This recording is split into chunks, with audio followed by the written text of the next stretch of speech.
स्वाध्याय से हम सभी लोग पुण्य की महिमा पर चर्चा करेंगे।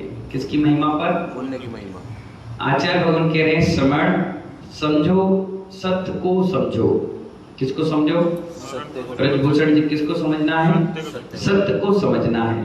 सत्य को भी नहीं समझो, सत्य को ही समझो। क्या कह रहे हैं? सत्य को भी नहीं समझो, सत्य को ही समझो। यही सत्य है भैया। क्या कह रहे हैं भगवान? यही सत्य है भैया। हाथ में रखा ग्रास छोड़ना पड़ता है। क्या कह रहे हैं? हाथ में रखा ग्रास छोड़ना पड़ता है। क्या करें?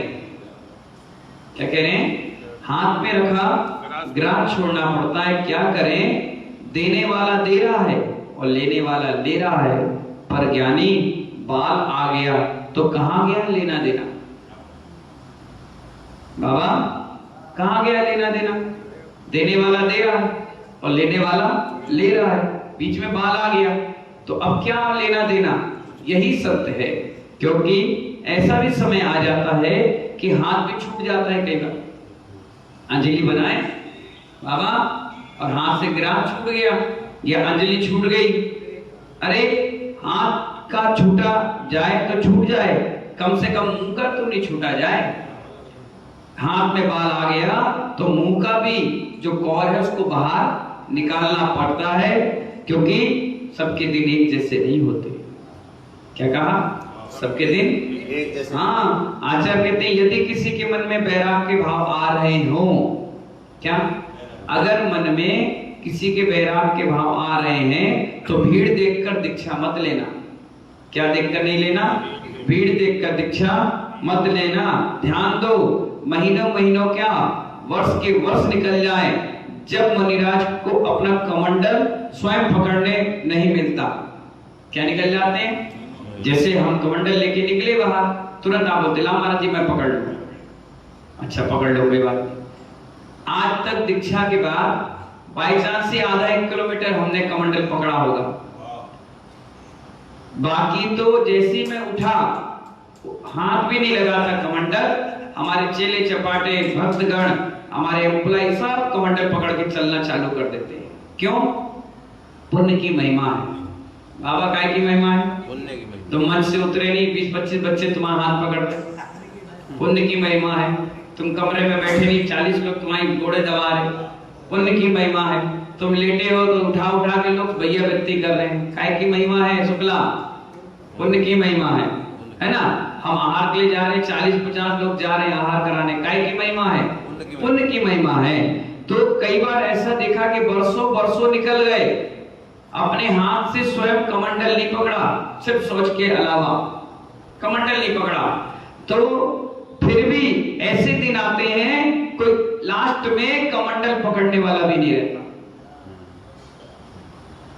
कुछ दिन ऐसे भी देखने मिलते हैं साधु को कि उसके हाथ से कमंडल पकड़ने वाला कोई नहीं मिलता। वो अपने हाथ में कमंडल पीछे पकड़े चले जा रहे हैं, चले जा रहे हैं, चले जा रहे हैं। तो सबके दिन एक जैसे नहीं होते।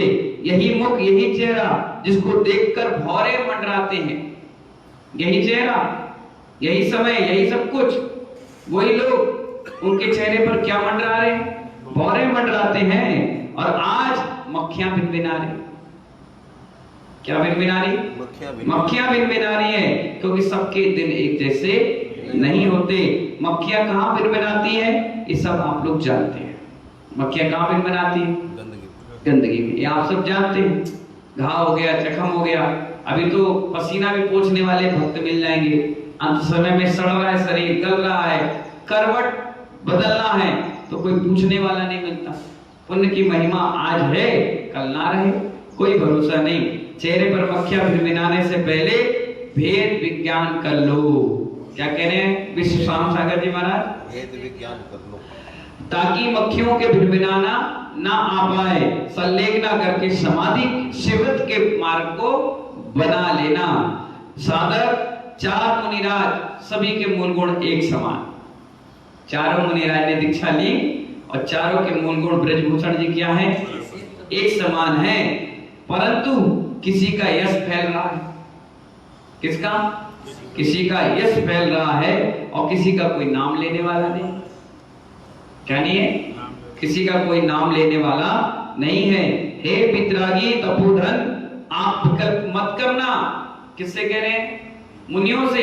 कौन? आचार्य महाराज कि हे वितरागी तपोधन, आप विकल्प मत करना, विपाक विचय धर्म ध्यान करो। आपके पुण्य का द्रव इतना ही था कि निर्गत योगी बन गए। कितना था? पुण्य की द्रव इतनी थी कि आप निर्गत योगी बन गए। अब यश का द्रव नहीं था जो नहीं फैल रहा। साम्य भाव रखो। क्या रखो? साम्य भाव रखो। कर्म का क्षय करो और धर्म की वृद्धि करो। यश पीछे मत रहो। किसके पीछे? यश के पीछे मत रहो। आज अगर विश्व शाम सागर जी मुनिराज गुरु जी के पास थे तो वहां गिनती में लोग गिनते थे कि यहां कोई साधु है।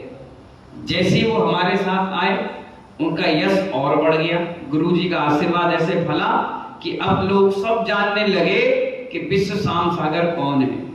जानने लगे, अपने आप सब पहचानने लगे, अपने आप हाथ पकड़कर सेवा होने लगी। नहीं तो महीनों महीनों कमंडल पकड़े रहते थे अपने हाथ से, कोई पकड़ने वाला नहीं था। और आज कमंडल हाथ में नहीं रहता है, 1000 लोग पकड़ने वाले मिल जाते हैं। तो यश कीर्ति दिन ब दिन बढ़ती चली जाती है। कहा भी जाता है ना कि गुरु का आशीर्वाद जिसको फल जाता है उसकी यश कीर्ति भी फैल जाती है। आज से 5 साल 8 साल पहले भैरसन सागर को कौन जानता था? गिने चुने लोग। और आज गुरु का ऐसा आशीर्वाद हुआ, ऐसी उनकी कृपा बरसी कि कण-कण जानने लगा कि भैरसन सागर कौन है। अपने आप विराग उदयतीत अपने आप लोग बता रहे हैं, महाराज जी आप छाए हुए थे, क्या गजब का कार्यक्रम हो रहा था। ये किसकी महिमा है? गुरु महाराज की महिमा है। उन्होंने ऐसा आशीर्वाद दिया, वाणी में ऐसी सरस्वती बिठाई, चर्या में ऐसी चर्या सिखाई कि आज समाज भी कहती नहीं वाकई में बहुत बढ़िया, बहुत अच्छा। लोग याद कर रहे हैं इस वर्षा योग को कि 4 टाइम क्लास गजब का, सुबह दोपहर। और ऐसा नहीं दिन भर हाय हल्ला नहीं, कुछ नहीं। जब भी आओ धर्म चर्चा, धर्म ज्ञान की चर्चा और स्वाध्याय की चर्चा। बहुत लोगों को आत्मिक आनंद आ रहा है। ये क्या है? पुण्य की महिमा है, यश की महिमा है। यश है इसलिए वाह हो रही है, अपयश होता तो बुराई चालू हो जाती। तो आचार्य कहते हैं सबके दिन एक जैसे नहीं होते और सबका पुण्य भी एक जैसा नहीं होता। कभी कभी हमारी नाव के साथ कई लोग बैठ करके तर जाते हैं और तरने वाले तर जाते और रहने वाले रह जाते हैं। इसलिए पुण्य की महिमा को समझो। पुण्य द्रव्य किसका जितना होगा उतना ही मिलता चला जाएगा, व्यवस्था होती चली जाएगी और गाड़ी भी आगे चलती चली जाएगी। इन्हीं मंगल भावनाओं के साथ जय बोले महावीर भगवान की।